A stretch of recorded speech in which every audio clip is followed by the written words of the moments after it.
வணக்கம். உலகத்துல 195க்கும் மேற்பட்ட நாடுகள் உள்ளது. இதுல அமெரிக்கா, சைனா, இந்தியா போன்ற பெரிய நாடுகள் ஜிடிபின்னு சொல்லக்கூடிய பொருளாதாரத்தின் அடிப்படையில் முன்னணியில இருந்தாலும் அந்த நாட்டு மக்களின் வாழ்க்கை தரம் உயர்வானதாக இருக்கா? எல்லா மக்களுக்குமே கல்வி, மருத்துவம் சமமா கிடைக்குதான்னு பார்த்தோம்னா கிடையாது. ஆனா சில நாடுகள் அளவுல சிறியதாக இருந்தாலும் அந்த நாட்டின் தனிநபர் வருமானம் அடிப்படையில உலகின் மிகப்பெரிய பணக்கார நாடுகளாக உள்ளது. அதாவது அந்த நாட்டுல எல்லாருக்குமே உயர்வான வாழ்க்கை தரம், தரமான கல்வி, மருத்துவம் இப்படி எல்லாருக்குமே சமமா கிடைக்குது. அந்த வகையில தனிநபர் வருமானம் அடிப்படையில உலகின் பணக்கார நாடுகளாக சிறந்து விளங்கும் 10 நாடுகளை பத்தி தெரிஞ்சுக்கலாம். உலகின் மிக பணக்கார நாடாக 10வது இடத்துல இருப்பது புரூனே தர்சலாம். தென்கிழக்காசியாவில் போர்னியோ தீவில் அமைந்துள்ள ஒரு சிறிய இஸ்லாமிய நாடுதான் புரூனே. இந்த நாட்டின் பரப்பளவுன்னு பார்த்தோம்னா வெறும் 5725 சதுர கிலோமீட்டர் மட்டும்தான். இங்க மக்கள் தொகைன்னு பார்த்தா 4.6 லட்சம் மக்கள் வரை இங்க வசிக்கிறாங்க. மக்கள் தொகை ரொம்ப குறைவாக இருந்தாலும் உலகின் மிக உயர்ந்த தனிநபர் வருமானம் கொண்ட நாடுகள்ல புரூனே தொடர்ந்து இடம் பிடித்து வருது. இந்த நாட்டின் அதிகாரப்பூர்வ மொழியாக மலாய் உள்ளது. இருந்தாலும் இங்க ஆங்கிலமும் சீன மொழியும் பரவலாக பேசப்படுது. புரூனேயின் தலைநகரம் தான் பந்தர் சரி பெஹவான். இங்க அழகிய மசூதிகள், பசுமையான சூழல் மற்றும் உயர்ந்த வாழ்க்கை தரத்திற்கு புகழ்பெற்ற நகரமாகும். 1929 தான் இந்த நாட்டுல மிகப்பெரிய எண்ணெய் வளம் கண்டுபிடிக்கப்பட்டது. அதன் பிறகுதான் புரூனேயின் பொருளாதாரம் முற்றிலும் மாறியது. இன்னைக்கு கச்சா எண்ணெய், இயற்கை எரிவாயு இது எல்லாமே இந்த நாட்டின் முக்கிய வருமான ஆதாரங்களாக உள்ளது. இந்த 2 வளங்களிலிருந்தே அரசின் பெரும்பாலான வருவாய் கிடைக்குது. அதனாலேயே இங்க குடிமக்களுக்கு வருமான வரி கிடையாது. அரசு இலவச கல்வி, இலவச மருத்துவம், மானிய விலையில் வீடுகள் மற்றும் பல்வேறு நலத்திட்டங்களை வழங்குகிறது. அதனாலேயே இங்க குடிமக்களுக்கு வருமான வரி கிடையாது. அரசு இலவச கல்வி, இலவச மருத்துவம், மானிய விலையில் வீடுகள் இப்படி பல்வேறு நலத்திட்டங்களை வழங்குகிறது. உலகின் மிக செல்வந்த அரசர்களில் ஒருவராக கருதப்படுறவர் தான் சுல்தான் ஹசன் அல் போல்கியா. இவர் தான் இந்த நாட்டை ஆட்சி செய்யறாரு. இவரது அரண்மனை தான் இஸ்தானா நுருல் இமான். இதுதான் உலகின் மிகப்பெரிய அரச அரண்மனையாக உள்ளது. புரூனேயில் குற்றச் செயல்களும் ரொம்பவே குறைவுதான். அதனாலேயே இங்க வாழ்க்கை அமைதியானதாக உள்ளது. சுற்றுச்சூழல் பாதுகாப்பும் சிறப்பாக உள்ளது. இருந்தாலும் இந்த நாடு எண்ணெய் வளத்தை மட்டுமே நம்பி இருக்காம சுற்றுலா, நிதி சேவைகள், ஹலால் தொழில் மற்றும் டிஜிட்டல் பொருளாதாரத்தையும் வளர்க்க அரசு முயற்சி செய்து வருது. இங்க ஒருத்தரோட சராசரி ஆண்டு வருமானம்னு பார்த்தா 90 லட்சத்துக்கும் அதிகமாக உள்ளது. சிறிய நாடாக இருந்தாலும் இயற்கை வளங்களை புத்திசாலித்தனமாக பயன்படுத்தி குடிமக்களின் வாழ்க்கை தரத்தை உயர்த்திய நாடுகளில் புரூனே தர்சலாம் உலகிற்கு ஒரு சிறந்த எடுத்துக்காட்டாக உள்ளது. அடுத்ததாக 9வது இடத்துல இருப்பது சுவிட்சர்லாந்து. ஐரோப்பாவின் மையப்பகுதியில் அமைந்துள்ள ஒரு அழகிய மலைநாடு தான் சுவிட்சர்லாந்து. இந்த நாட்டின் பரப்பளவு 41,285 சதுர கிலோமீட்டராக உள்ளது. மக்கள் தொகைன்னு பார்த்தோம்னா சுமார் 90 லட்சம் மக்கள் வரை இங்கு வசிக்கிறாங்க. சுவிட்சர்லாந்தில் உள்ள சூரிச் மற்றும் ஜெனீவா நகரங்கள் சர்வதேச நிதி மற்றும் தூதரக மையங்களாக உலக புகழ் பெற்று விளங்குகிறது. சுவிட்சர்லாந்தின் தனி சிறப்பு என்னன்னா இந்த நாட்டில் 4 அதிகாரப்பூர்வ மொழிகள் உள்ளது. ஜெர்மன், பிரெஞ்சு, இத்தாலியன் மற்றும் ரோமன்ஸ் ஆகும். இருந்தாலும் பெரும்பாலான மக்கள் இங்க சுவிஸ் ஜெர்மன் என்ற ஜெர்மன் வழக்கு மொழியை பேசுறாங்க. சுவிட்சர்லாந்து உலகின் மிகப்பெரிய வங்கித்துறைக்காக மிகவும் புகழ் பெற்றது. பல நூற்றாண்டுகளாக உலகின் பணக்காரர்கள், அரசர்கள், தொழிலதிபர்கள் மற்றும் முதலீட்டாளர்கள் தங்களது செல்வத்தை சுவிஸ் வங்கிகளில் பாதுகாப்பாக வைத்துள்ளனர். வாடிக்கையாளர்களின் தனியுரிமையை பாதுகாக்கும் வங்கி கொள்கைகள் இந்த நாட்டை சர்வதேச நிதி மையமாக மாற்றியுள்ளது. அதோடு மட்டும் இல்லாம யூபிஎஸ் மற்றும் ஜூலியஸ் பேர் போன்ற உலக புகழ்பெற்ற வங்கிகளும் இங்கதான் இருக்கு. சுவிட்சர்லாந்து உலகின் மிகச்சிறந்த கடிகார உற்பத்தி நாடு என்று அழைக்கப்படுது. Rolex, Patek Philippe, Omega, TAG Heuer, Longines போன்ற உலக புகழ்பெற்ற சொகுசு கடிகாரங்கள் இங்குதான் தயாரிக்கப்படுது. அது மட்டும் இல்லாம நெஸ்லே போன்ற உலகின் மிகப்பெரிய உணவு நிறுவனமும் நோவாரிட்டிஸ் மற்றும் ரொச்சி போன்ற முன்னணி மருந்துகளும் இங்குதான் தயாரிக்கப்படுது. மருத்துவ ஆராய்ச்சி, உயிரி தொழில்நுட்பம் மற்றும் மருந்து உற்பத்தி ஆகிய துறைகளில் சுவிட்சர்லாந்து உலக முன்னணியில் உள்ளது. இந்த நாட்டின் மற்றொரு பெருமைதான் ஆல்ப்ஸ் மலைத்தொடர்.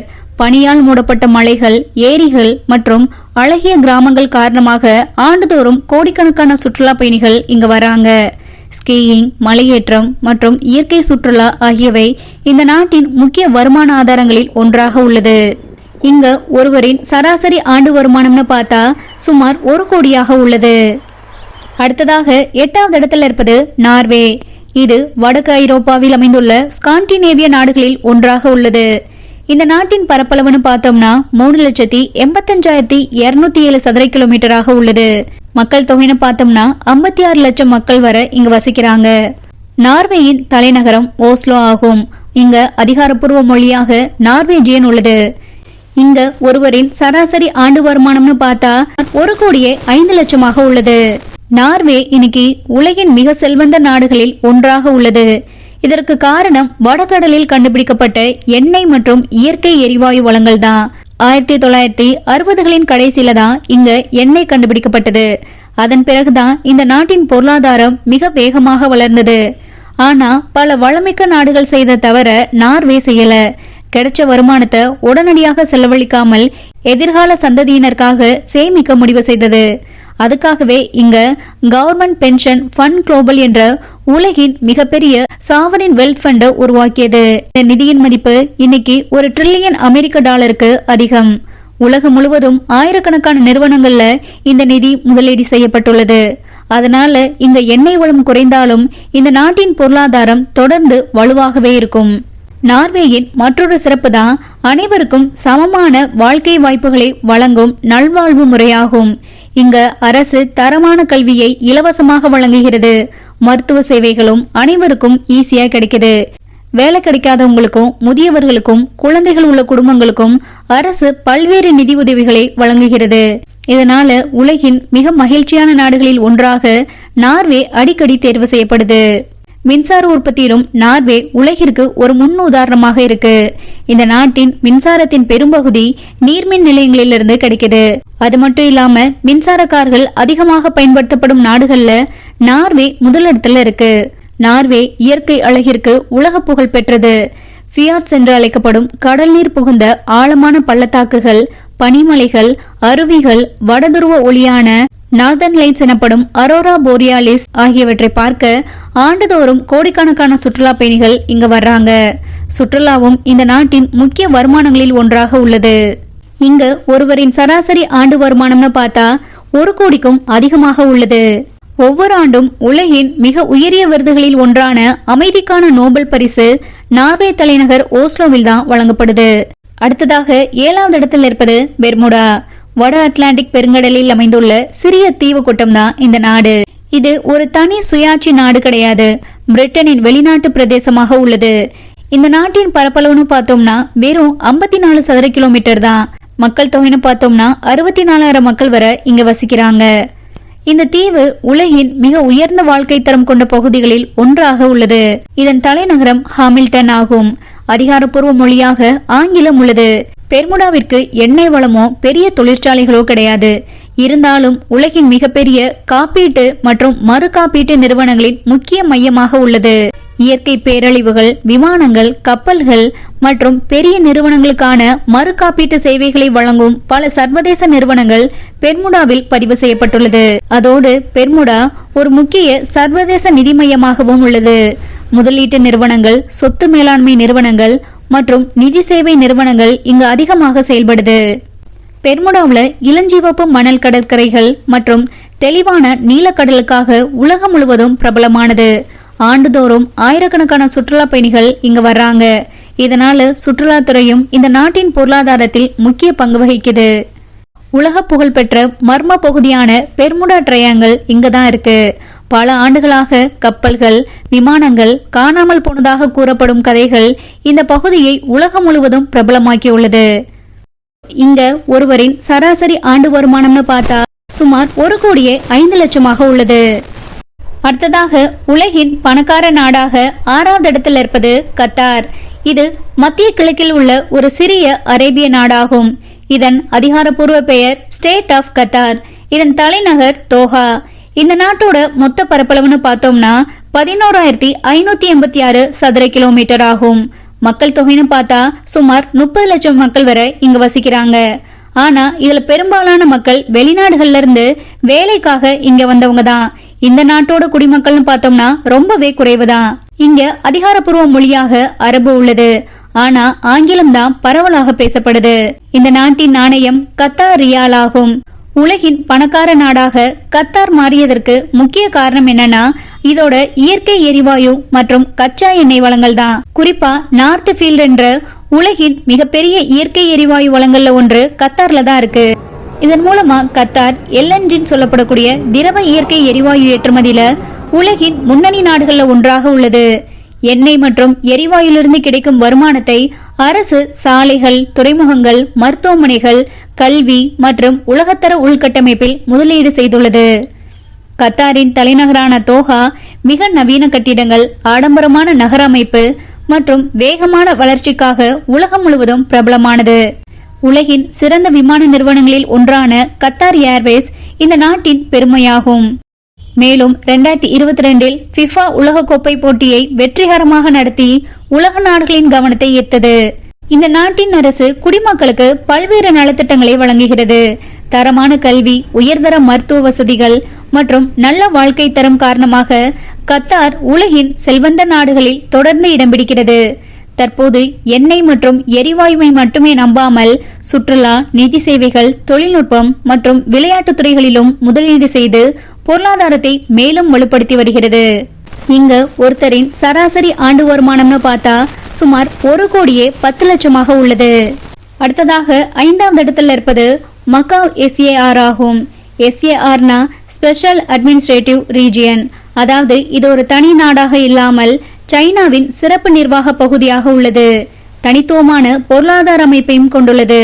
இந்த நாட்டின் மொத்த பரப்பளவுன்னு பார்த்தோம்னா வெறும் 33 சதுர கிலோமீட்டர் மட்டும்தான். மக்கள் தொகைன்னு பார்த்தா சுமார் 7 லட்சம் பேர் வரை இங்க வசிக்கிறாங்க. இங்க அதிகாரப்பூர்வ மொழியாக சீனம் மற்றும் போர்ச்சுகீசியம் உள்ளது. ஆனால் அன்றாட வாழ்க்கையில் பெரும்பாலான மக்கள் கான்டோனிஸ் என்ற மொழியை தான் பேசுறாங்க. இந்த நாட்டின் நாணயம் மக்காவ் பட்டாக்கா ஆகும். இந்த நாடு உலகின் பணக்கார நாடாக மாறியதற்கு மிகப்பெரிய காரணம் சுற்றுலா மற்றும் கெசினோ தொழில்தான். உலகின் மிகப்பெரிய சூதாட்ட மையமாக மக்காவ் உள்ளது. அதனாலதான் இது ஆசியாவின் லாஸ் வேகாஸ் என்று அழைக்கிறாங்க. தி வெனிட்டியன் மக்காவ், கிராண்ட் லிஸ்போவா, வைன் பேலஸ் போன்ற உலக புகழ்பெற்ற கெசினோக்கள் மற்றும் ஆடம்பர ஹோட்டல்கள் ஆண்டுதோறும் கோடிக்கணக்கான சுற்றுலா பயணிகளை ஈர்க்கிறது. கெசினோ வருவாய் மட்டுமே பல நாடுகளின் மொத்த சுற்றுலா வருமானத்தை விட அதிகமாக உள்ளது.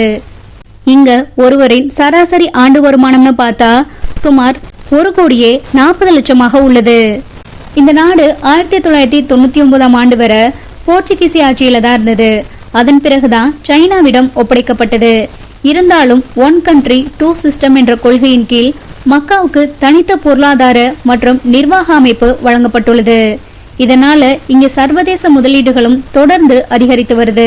சுற்றுலாவோடு சேர்த்து ஹோட்டல் துறை, உணவகங்கள், பொழுதுபோக்கு, வணிகம் மற்றும் நிதி சேவைகளும் மக்காவின் பொருளாதாரத்தில் முக்கிய பங்கு வகிக்குது. உலகின் பணக்கார நாடாக 4வது இடத்தில் இருப்பது அயர்லாந்து.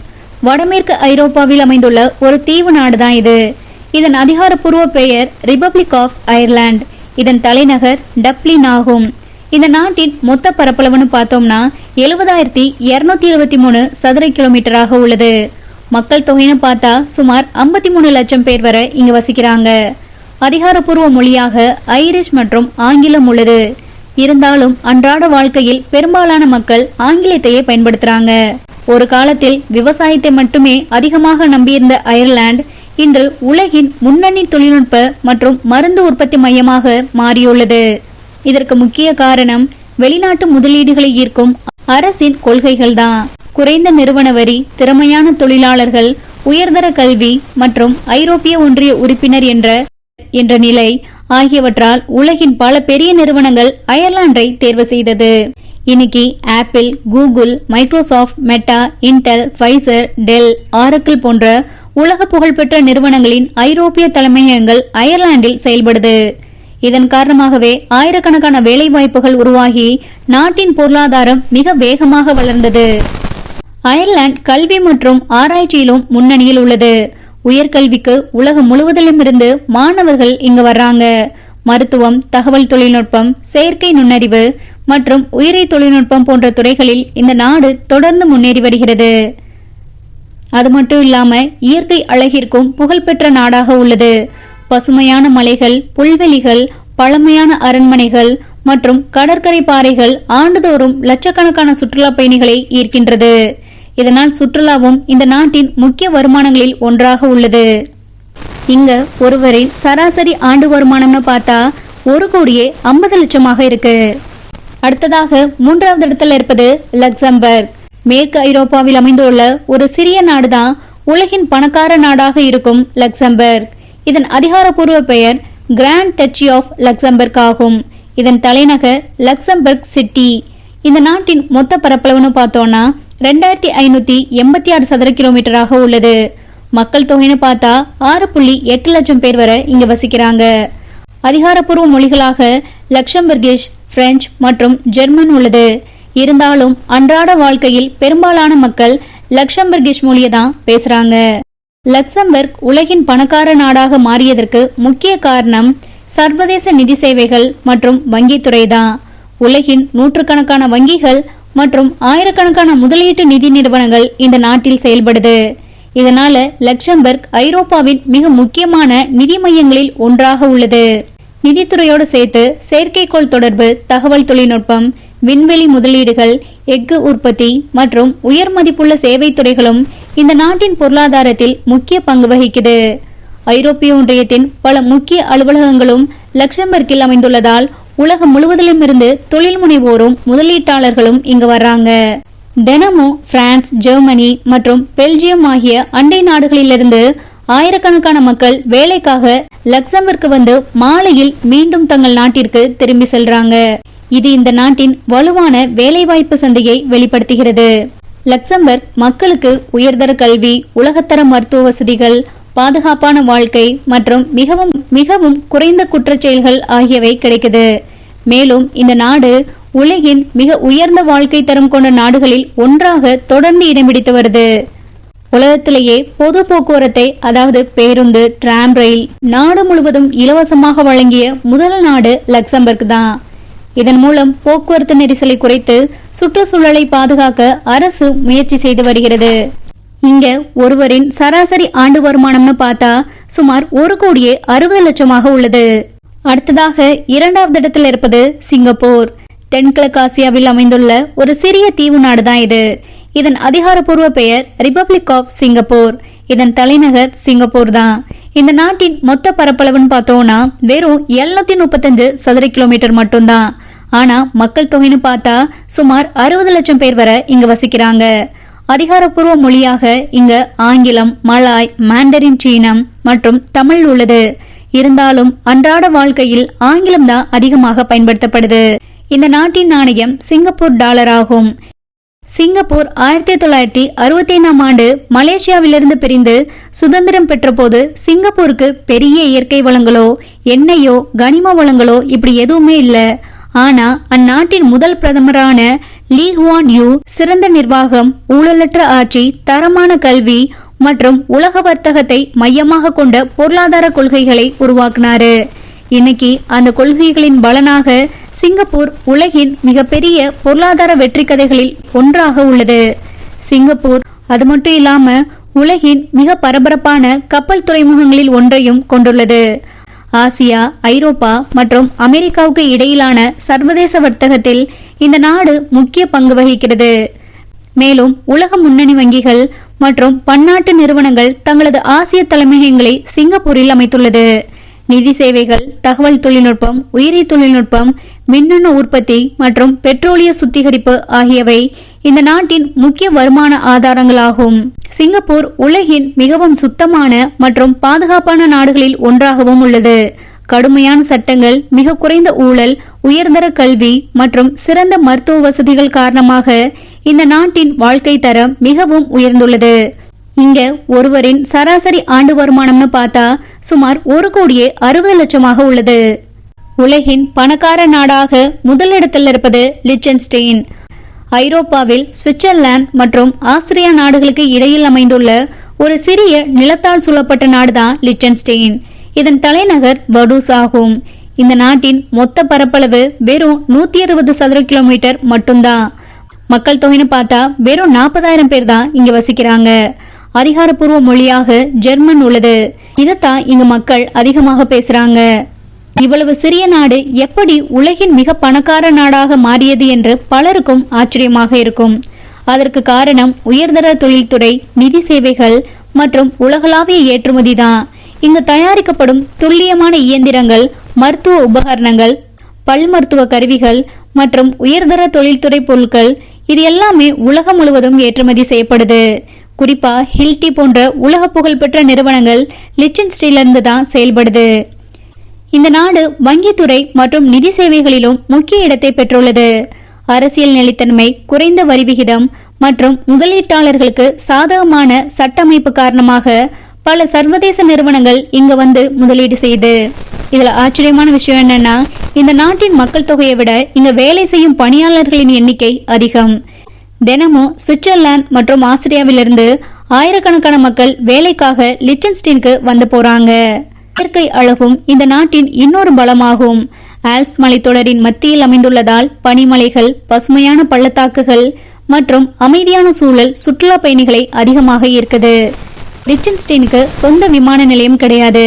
பெரும்பாலான வெளிநாட்டு பயணிகள் சுவிட்சர்லாந்தின் சூரிச் விமான நிலையம் வழியாக வந்து இந்த நாட்டுக்கு வர்றாங்க. உலகின் மிகச்சிறிய நாடுகளில் ஒன்றாக இருந்தாலும் இதன் பொருளாதார வலிமை பல பெரிய நாடுகளை விட அதிகமாக உள்ளது.